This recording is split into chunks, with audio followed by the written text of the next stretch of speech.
క్రీస్తునందు ప్రియమైన దేవుని బిడ్డలందరికీ ప్రభు అయిన యేసుక్రీస్తు యొక్క పరిశుద్ధమైన నామములో house of vision international ministries తరపున హృదయపూర్వకమైన వందనాలు తెలియజేస్తా ఉన్నాం. మే మాసం 23వ తారీఖు 2026 సంవత్సరం. నేటి వాగ్దానం ఆదికాండం 50 అధ్యాయం 21వ వచనం. భయపడకుడి, నేను మిమ్మును మీ పిల్లలను పోషించెదను అని చెప్పి వారిని ఆదరించి వారితో ప్రీతిగా మాట్లాడెను. భయపడకుడి, నేను మిమ్మును మీ పిల్లలను పోషించెదను. ఈనాటి వాగ్దానం. ఈ అధ్యాయం యోసేపు జీవితంలోని అత్యంత భావోద్వేగమైన క్షణం, చాలా ఎమోషన్ అయిన క్షణం అనుకోవచ్చు. యాకోబు మరణించిన తర్వాత యోసేపు యొక్క సహోదరులు భయపడ్డారు. ఇప్పుడు యోసేపు మన మీద ప్రతీకారం తీర్చుకుంటాడేమో అని కలవరపడ్డారు. కానీ యోసేపు వాళ్ళని శిక్షించలేదు. వాళ్ళతో చెప్తున్న మాట, నేను మిమ్మల్ని పోషిస్తాను. కఠినంగా ఏం మాట్లాడలా, ప్రీతిగా అంటే ప్రేమగా మాట్లాడాడు. ఇది కేవలం యోసేపు యొక్క హృదయం మాత్రమే కాదు, కానీ యోసేపులో ఉన్న దేవుని యొక్క స్వభావం. ఈరోజు దేవుడు భయపడుతున్న తన పిల్లలందరితో కూడా చెబుతున్న వాగ్దానం, భయపడకు, నేను నిన్ను నీ పిల్లలను పోషిస్తాను. భయపడుతున్న హృదయాలతో దేవుడు ఆదరణకరమైన మాట చెప్తున్నాడు, భయపడకుడి. యోసేపు యొక్క సహోదరులు తప్పు చేశారు. యోసేపుకి చాలా అన్యాయం చేశారు, ద్రోహం చేశారు. యోసేపును అమ్మేశారు, చాలా బాధించారు. ఎన్నో బాధలకు కారణం వారి అన్నలే. అయితే ఒక సమయం వచ్చింది, యోసేపును దేవుడు హెచ్చించిన క్షణంలో వారు భయపడ్డారు. వారి భయం ఎందుకంటే వారు చేసిన పాపం, వారు చేసిన అన్యాయం వారి కళ్ళ ముందుకు వచ్చింది. ఎప్పుడు కూడా మనిషి పాపం చేసినప్పుడు ప్రశాంతతను కోల్పోతాడు. మనిషిలోనికి భయం వచ్చినప్పుడు నమ్మకం తగ్గిపోతుంది, అనుమానంతో బ్రతుకుతాడు. ఏం జరుగుతుందో, ఏమైపోతాము, రేపటిని గురించిన భయం, పిల్లలను గురించిన భయం, భవిష్యత్తుని గురించిన భయంతో జీవిస్తారు. అందుకు ప్రభు వస్తున్న మొట్టమొదటి మాట, భయపడకండి, నేను మీతో కూడా ఉన్నానంటాడు. యెషయా గ్రంథం 41 అధ్యాయం 10వ వచనంలో. ఉదాహరణకు శిష్యులు తుఫానులో చిక్కుకున్నారు. వాళ్ళు చాలా భయపడ్డారు. అప్పుడు ప్రభు అంటాడు, అల్ప విశ్వాసులారా ఎందుకు భయపడుతున్నారు? మత్తయి సువార్త 8వ అధ్యాయం 26వ వచనం. తుఫాను కంటే కూడా గొప్ప దేవుడు వారితో ఉన్నాడు. అటువంటి పరిస్థితుల్లో మనం ఏమి చెయ్యాలి అని దేవుడు ఆశిస్తున్నాడంటే తుఫాను వైపు కాదు, తుఫానులో కూడా వారితో ఉన్న దేవుని వైపు మనం చూడాలని ప్రభు ఇష్టపడుతున్నాడు. భయాన్ని ప్రార్థనగా మార్చుకోగలిగితే, ఆ భయానకమైన పరిస్థితుల్లో దేవుని యొక్క వాగ్దానాన్ని మనం పట్టుకోగలిగితే, అంటే మన చింత యావత్తు కూడా మనం ప్రభువు మీద వేయగలిగితే అద్భుతమైన ధైర్యాన్ని మనం పొందుకోగలుగుతాం. ఇక్కడ యోసేపు చెప్తున్న మాట ఏంటంటే, నేను మిమ్మును మీ పిల్లలను పోషించేదను. ఈరోజు మనందరితో ప్రభు ఇస్తున్న వాగ్దానం, మనందరికీ కూడా భవిష్యత్తుని గురించిన భయం కదా. ప్రపంచం అంతా సంక్షోభంలో ఉంది. ఏ క్షణం, ఏ దినం లేదా భవిష్యత్తు ఎలా ఉంటుందో అన్న ఆందోళనలో ఈరోజు ప్రపంచం అంతా కూడా ఉంది. అయితే మనందరితో ప్రభు మాట్లాడుతున్న వాగ్దానం ఏంటంటే, నేను మిమ్మల్నే కాదు మీ పిల్లల్ని కూడా పోషిస్తాను. ఈరోజు మన యొక్క అవసరాలు తీర్చబడమే కాదు, రేపటి మన భవిష్యత్తును కూడా ఆయన చూసుకుంటానంటున్నాడు. ఫిలిప్పీయులకు రాసిన పత్రిక 4వ అధ్యాయం 19. క్రీస్తు యేసునందు మహిమలో మీ ప్రతి అవసరత కూడా దేవుడు తీర్చగలిగిన దేవుడు ఆయన. ఇజ్రాయేలీలు అరణ్యంలో ఉన్నారు, భయంకరమైన అరణ్యం అది. కానీ అక్కడ వారు నీటి కోసం బావుల్ని తవ్వలేదు, ఆహారం కోసం పొలాలు నాటలేదు, వాళ్ళు సాగు చేయలేదు. కానీ దేవుడు వాళ్ళకి నీళ్ళు ఇచ్చాడు, ఆహారాన్ని ఇచ్చాడు. వాళ్ళు వేసుకున్న బట్టలు పాతగిలిపోలేదు, ఎందుకంటే దేవుడే వారి యొక్క పోషకుడు. అననుకూల పరిస్థితుల్లో సహితము దేవుడు తన ప్రజలను పోషించగలిగిన దేవుడు. కరువు సమయంలో దేవుడు తన భక్తుడైన ఏలియాను అద్భుతంగా కాకుల ద్వారా పోషించలేదా? మనకి మార్గం కనిపించకపోయినా దేవునికి ఎప్పుడు కూడా ఆయన మార్గం సిద్ధంగా ఉంటుంది. ఈ రోజున మీ జీవితంలో ఎదురవుతున్న కొరతను చూసి నిరాశపడొద్దు, పరిస్థితులను చూసి భయపడొద్దు. మీ కుటుంబాలను, మీ బిడ్డల్ని దేవునికి అప్పగించండి. దేవుని మార్గాల్లో జీవిస్తూ సహాయం కొరకు ఎదురు చూడండి.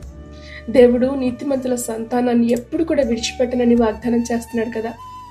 నీతిమంతుల సంతానం పక్షంగా దేవుడు కార్యాలు జరిగించే దేవుడు. కొరత కలుగుతున్నప్పుడు నిరాశపడద్దు. దేవుడు ఊహించని మార్గాల్లో సహాయాన్ని పంపిస్తాడు. నీ ఇంటిని, నీ కుటుంబాన్ని దేవుని చేతుల్లో పెట్టండి. దావీదు భక్తుడు అంటాడు కీర్తన 37:25 నేను ఇప్పుడు ముసలివాడనై ఉన్నాను, కానీ నీతిమంతులు విడువబడుట కానీ వారి సంతానము భిక్షమెచ్చట కానీ నేను చూడలేదంటాడు. ఎంత చక్కటి సాక్ష్యం. నిజమే, దేవుడు తన ప్రజల్ని ఎప్పుడు కూడా ఆయన విడిచిపెట్టే దేవుడు కాదు. కనుక సంపూర్ణంగా మన యొక్క ప్రతి భయాన్ని, భారాన్ని కూడా ప్రభు పైన వేద్దాం. మూడవది, దేవుడు ఆదరించి ప్రీతిగా మాట్లాడే దేవుడు. ఎంత అద్భుతమైన వాక్య భాగం కదా. విరిగిపోయిన హృదయాలు లేదా భయముతో అల్లాడిపోతున్న మనసులతో దేవుడు గద్దించి కాదు, వారి యొక్క తప్పిదాన్ని చూపిస్తూ మాట్లాడలేదు, అక్కడ ఆదరిస్తా ఉన్నాడు. గాయపడిన హృదయాన్ని స్వస్థపరచడం ప్రభువుకు తెలుసు. నిరాశను తొలగించి ఆశతో నింపగలిగిన దేవుడు ఆయన. సమస్త భారమును మోయించిన వారిలారా నా యొద్దకు రండి, నేను మీకు విశ్రాంతినిస్తానంటాడు ఆయన. మత్తయి సువార్త 11:28 దేవుని సన్నిధిలో గడపండి, ఆయన వాక్యాన్ని ధ్యానించండి. ఇతరులతో ప్రీతిగా మాట్లాడండి, ప్రేమగా మాట్లాడండి.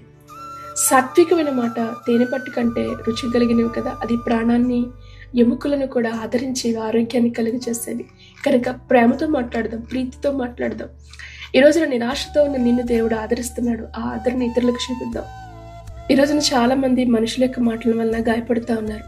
వారు ఉపయోగిస్తున్న పదజాలం చాలా హృదయాలకు తిరస్కరణ, విరిగిపోతూ ఉన్నారు. కానీ ఈ రోజున మనం నేర్చుకోవాల్సింది సాత్వికమైన మాటలు, ప్రభు సన్నిధిలో ఆదరించే మాటలు. మనం ఆదరించబడుతున్నాం, అదే ఆదరణతో ఇతరులను మనం ఆదరిద్దాం. గాయపరిచే మాటలు కాదు, ఆదరించే మాటలు, దేవుని ప్రేమను ఇతరులకు చూపిద్దాం. ఎందుకంటే క్షమించగలిగిన హృదయం దేవుని మహిమపరిచే జీవితంగా మారుతుంది. యోసేపు ప్రతీకారం తీర్చుకోలేదు, అన్నల్ని క్షమించాడు, హృదయపూర్వకంగా క్షమించాడు. క్షమాపణ అనేది బలహీనత కాదు, అది ఆత్మీయమైన పరిపక్వతను చూపిస్తుంది. చాలామంది క్షమించడం అన్నది లేదా దూషించిన వారిని తిరిగి దూషించకపోవడం అనేది బలహీనతగా అనుకుంటారు. వారు తప్పు చేశారు గనక మౌనంగా ఉన్నారో అనుకుంటారు. కాదు. ఎప్పుడైతే ఒకరి యొక్క ఆత్మ భక్తి జీవితంలో పరిపక్వత కలిగి ఉంటారో వారు మాత్రమే కార్యం చేయగలుగుతారు. వారు బదులు దూషించరు, కీడుకు ప్రతి కీడు చేయాలనుకోరు, శత్రువులను సహితం కూడా క్షమించి విడిచిపెడతారు. యోసేపు చేసింది అదే తనని ఉన్నతమైన స్థానంలో స్థిరపరచగలిగింది. నిన్ను బాధించిన వారిని ప్రభువుకు అప్పగించి, ప్రతీకారం మనం కాదు, ప్రభు తీర్చుకునేవాడు. కనుక క్షమించడం అనేది నీ హృదయాన్ని స్వస్థపరుస్తుంది, నీకు నెమ్మదినిస్తుంది ఎదుటివారి కంటే ముందు. యోసేపు సహోదరులకు చెప్పిన మాట ఏంటో తెలుసా? భయపడొద్దు, నేను మిమ్మల్ని పోషిస్తాను, మిమ్మల్నే కాదు మీ పిల్లల్ని కూడా పోషిస్తాను అంటున్నాడు. మీ కుటుంబాలను విడిచిపెట్టినంటున్నాడు. కనుక ఈ రోజున ప్రభు మనందరితో కూడా మాట్లాడుతున్న మాట ఒకటే. భయంగా ఉందా? కొరత కలిగి ఉన్నారా? కన్నీటితో ఉన్నారా? ప్రభు చేసిన వాగ్దానాన్ని జ్ఞాపకం చేసుకోండి. భయపడకుడి, నేను మిమ్మును మీ పిల్లల్ని పోషిస్తాను. ఆర్థిక సంక్షోభాలు ఎదురవుతున్న, ఉద్యోగాలు ఏమిలో ఉన్నా, పనులు దొరకటం లేదు, ఉద్యోగాలు లేవు, ఎక్కడ చూసినా కానీ భయంకరమైన కరువు లోకంలో ఉంది. అయినా ప్రభు వాగ్దానం ఎప్పటికీ కూడా తరతరాలు నిలిచి ఉండేది. ప్రభు చెప్తున్న మాట, నేను మిమ్మల్ని మీ పిల్లల్ని నేను పోషిస్తాను. ధైర్యం తెచ్చుకోండి, ప్రభు పైన ఆధారపడండి. నీతిమంతుల సంతానం భిక్షమెత్తబడదు, మీ పిల్లల భవిష్యత్తును గురించి భయపడద్దు. ఈ వాక్యం ద్వారా ప్రభు మనల్ని అందరినీ దీవించి ఆదరించి బలపరచునుగాక. ఆమేన్. ప్రార్థన చేసుకుందాం. మహాపరిశుద్ధుడైన తండ్రి, మీ పరిశుద్ధ నామాన్ని బట్టి మీకు స్తోత్రాలు చెల్లిస్తున్నాం. భయముతో ఉన్నవారు ప్రభా, కుటుంబ భారాలతో అలసిపోయిన వారితో, భవిష్యత్తుని గురించి ఎంతో ఆందోళన కలిగి గాయపడిన హృదయాలతో నువ్వు మాట్లాడుతున్న అద్భుతమైన ధైర్యం కలిగిన నీ వాక్య భాగాలను బట్టి నీకు వందనాలు ప్రభా. మా కుటుంబాలను కొరతలో నువ్వు ఉంచో, నువ్వు పోషించేవాడవు. ఇదిగో ఈ వాక్యం వింటున్న ప్రతి ఒక్కొక్కరిని కూడా నీ కృపగలిగిన హస్తాలకు అప్పగిస్తూ ఉన్నాం. వారి యొక్క ప్రతి భారాన్ని తొలగించండి, ధైర్యంతో నిలబెట్టండి, భయాన్ని తొలగించి వేదేవా, సమాధానంతో నింపండి. బిడల కొరకు ఎంతో భయముతో, భవిష్యత్తు కొరకు ఎంతో ఆందోళనతో ఉన్న బిడల్ని మీరు ఆదరించండి, బలపరచమని అడుగుతూ, నీ సమాధానంతో నింపమని అడుగుతూ, ఈ వాక్యం ఎందరైతే వింటున్నారో వారందరిపైన కూడా నీ సమృద్ధి అయిన దీవెన, ఆశీర్వాదాన్ని కుమ్మరించండి.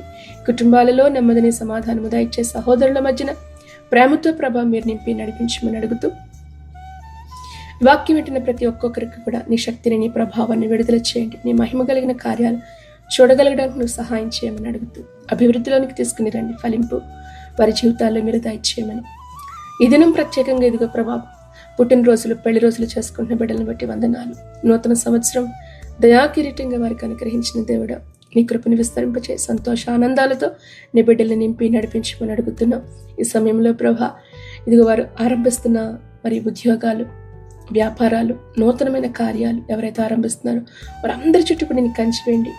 కార్యారంభము కంటే ముగింపు గొప్పది గనక అద్భుతమైన ప్రభా దీవెన ఆశీర్వాదాలు నీ బిడ్డల జీవితాలు మీరు దయచేయమని, వృద్ధులను దీవించండి. అనారోగ్యంతో ఉన్న వారిని జ్ఞాపకం చేసుకో, మీరు ముట్టండి, స్వస్థపరచండి, విడుదల దయచేయండి. భయముతో ఆందోళనతో ఉన్న వారికి గొప్ప ధైర్యాన్ని అనుగ్రహించమని ప్రభువైన యేసుక్రీస్తు నామములో ప్రార్థించి నీ బిడ్డలను ఆశీర్వదించి దీవిస్తున్నాము తండ్రి. ఆమేన్, ఆమేన్, ఆమేన్. ప్రభువైన యేసుక్రీస్తు కృప మీ అందరికీ తోడయుండి నడిపించును గాక. ఆమేన్.